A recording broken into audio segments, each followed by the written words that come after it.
হাসরের ময়দানে পুলসিরাতের 7টি ধাপে 7টি প্রশ্ন করা হবে। সেই প্রশ্নগুলি কি কি? প্রশ্নের উত্তর দেওয়ার পর ওপারে কে আমাদের জন্য অপেক্ষা করবেন, তারপর ফেরেশতারা আমাদের সঙ্গে কি করবেন?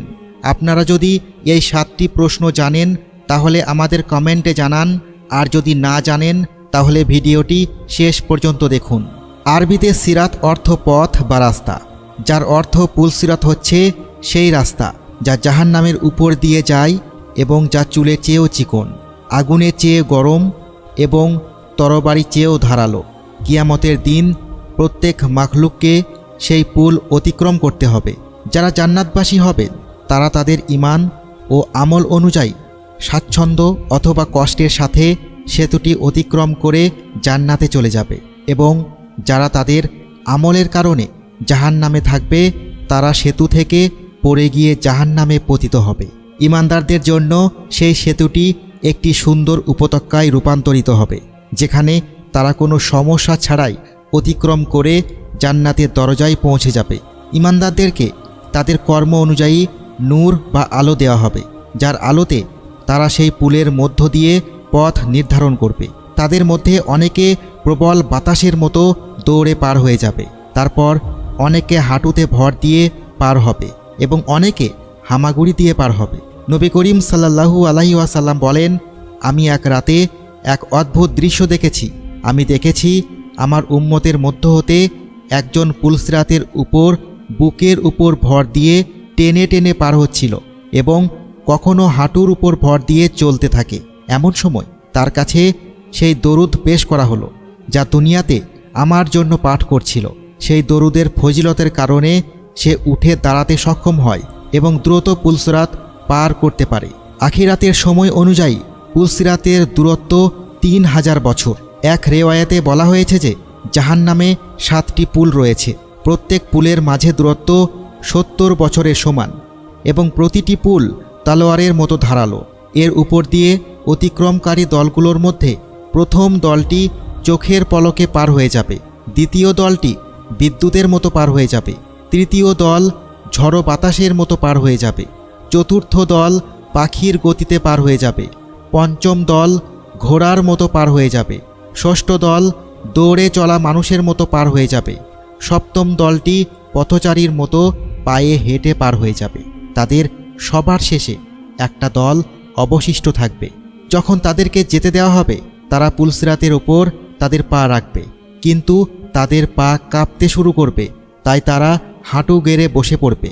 অগত্যা তারা হাঁটুতে ভর দিয়ে চলতে শুরু করবে এবং জাহান্নামের আগুনের স্ফুলিঙ্গ তাদের পায়ে এবং পায়ের তলা পর্যন্ত পৌঁছাবে। তারপর তাদের পেটের উপর ভর করে টেনে টেনে চলতে শুরু করবে। অতঃপর তারা তাদের হাত দিয়ে পুল আঁকড়ে ধরবে, আগুনও তাদেরকে ঘিরে ধরবে। এরপর আগুন থেকে বাঁচার জন্য পেটের উপর ভর করে টেনে টেনে চলতে শুরু করবে। তারা আগুন অতিক্রম করার পর তারা ঘুরে দাঁড়াবে এবং জাহান্নামের দিকে তাকিয়ে বলবে, হে আল্লাহ, আমাদেরকে এই জাহান্নামের আগুন থেকে রক্ষা করেছেন, তিনি মহাপবিত্র। এই সেতুর প্রথম ধাপে আমাদের ঈমান অনুযায়ী প্রশ্ন করা হবে। আমাদেরকে ঈমানের আরকান সম্পর্কে জিজ্ঞাসা করা হবে, যার মধ্যে আল্লাহর প্রতি ঈমান, ফেরেশতাদের প্রতি ঈমান, পবিত্র গ্রন্থের প্রতি ঈমান, সকল নবী রাসূলের প্রতি ঈমান, আখিরাতের উপর ঈমান এবং ভালো মন্দ ভাগ্যে বিশ্বাস। এই সকল প্রশ্ন থাকবে। যখন কেউ এই সমস্ত প্রশ্নের উত্তর দিতে সফল হবে তখন তাকে পরবর্তী ধাপে পাঠানো হবে, যেখানে তাকে নামাজ সম্পর্কে জিজ্ঞাসা করা হবে, সে পূর্ণ নামাজ পড়েছিল কিনা। যারা তাদের নামাজ সঠিকভাবে আদায় করবে তাদের নামাজ তাদের জন্য একটি নূর হয়ে যাবে, যারা তাদেরকে পরবর্তী ধাপের পথ দেখাবে। অতঃপর তৃতীয় ধাপে তাদের জাকাত সম্পর্কে জিজ্ঞাসা করা হবে। যারা সবসময় সঠিকভাবে জাকাত আদায় করেছে তারা এই ধাপ থেকে পরবর্তী ধাপে একটি ঠান্ডা ঝোড়ো বাতাসের মতো পৌঁছাবে, যেখানে চতুর্থ ধাপে তাদেরকে রমজানের রোজা সম্পর্কে প্রশ্ন করা হবে, যেখানে রোজা রাখা এবং কোরআন তেলাওয়াত সেই ব্যক্তিকে সাহায্য করবে।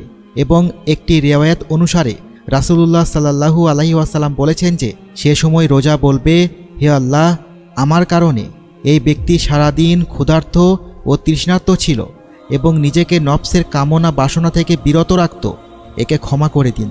কোরআন বলবে যে সে আমার তিলাওয়াতের কারণে রাতে ঘুমায়নি, তাকে ক্ষমা করুন। এবং অতপর আল্লাহ তাআলা তাকে ক্ষমা করবেন এবং তাকে পরবর্তী ধাপে অর্থাৎ পঞ্চম ধাপে পাঠাবেন, যেখানে তাকে হজ সম্পর্কে জিজ্ঞাসা করা হবে। এবং এই ধাপে সফল হওয়ার জন্য শারীরিক ও আর্থিকভাবে সক্ষম প্রত্যেক মুসলমানের তার জীবনে অন্তত একবার হজ করা উচিত। এখানে সফল হলে তাকে পরবর্তী ধাপ অর্থাৎ ষষ্ঠ স্থানে পাঠানো হবে। ষষ্ঠ ধাপে তাকে অজু ও গোসল সম্পর্কে জিজ্ঞাসা করা হবে। অজুর মাধ্যমে একজন ব্যক্তি পরিষ্কার এবং পবিত্রতা হাসিল করে আল্লাহর ইবাদত করার জন্য প্রস্তুত হয়। তাই শিশুদেরকে অল্প বয়সেই অজু ও গোসল সম্পর্কে শিক্ষা দেওয়া জরুরি, যাতে কিয়ামতের দিন পুলসরাতের এই ষষ্ঠ ধাপে সফল হয় এবং পরবর্তী ধাপ অর্থাৎ সপ্তম ও শেষ ধাপে পৌঁছাতে পারে। সপ্তম ও শেষ ধাপে তাকে বান্দার হক সম্পর্কে প্রশ্ন করা হবে, যেখানে সফলতা নির্ভর করবে আমরা আমাদের নিজের পিতামাতা, আমাদের বৃদ্ধরা, আমাদের সন্তান, আমাদের প্রতিবেশী, বন্ধুবান্ধব এবং আত্মীয়দের সাথে কিভাবে আচরণ করি তার উপর। যদি কেউ অন্যের হক নষ্ট করে, যেমন অন্যের ধনসম্পদ আত্মসাৎ করা, চুরি করা, ডাকাতি করা, কাউকে গালি দেওয়া, কারো গীবত করা, তাহলে তার জন্য এই ধাপ অতিক্রম করা খুব কঠিন হবে এবং তারা তা অতিক্রম করতে পারবে না। কিন্তু যারা এই শেষ প্রশ্নেরও সঠিক উত্তর দিয়ে দেবে, তারা সেই স্থানে পৌঁছে যাবে যেখানে হজরত মুহাম্মদ সাল্লাল্লাহু আলাইহি ওয়াসাল্লাম তাদের জন্য অপেক্ষা করতে থাকবেন এবং তাদের স্বাগত জানাবেন, যেখানে তাদের জন্য দুটি পানির ফোয়ারা থাকবে, যার পাশ হিরে জহরত দ্বারা তৈরি করা হয়েছে। তারা একটি ঝর্ণায় গোসল করবে এবং অন্যটি থেকে পানি পান করবে। তারপর তারা জান্নাতের দরজায় পৌঁছে যাবে। জান্নাতের দরজায় ফেরেশতারা সেখানে তাদের স্বাগত জানাতে থাকবে। তারা জান্নাতে পা রাখবে এবং এমন এক অন্তহীন জীবনে প্রবেশ করবে যা কখনো শেষ হবার নয়।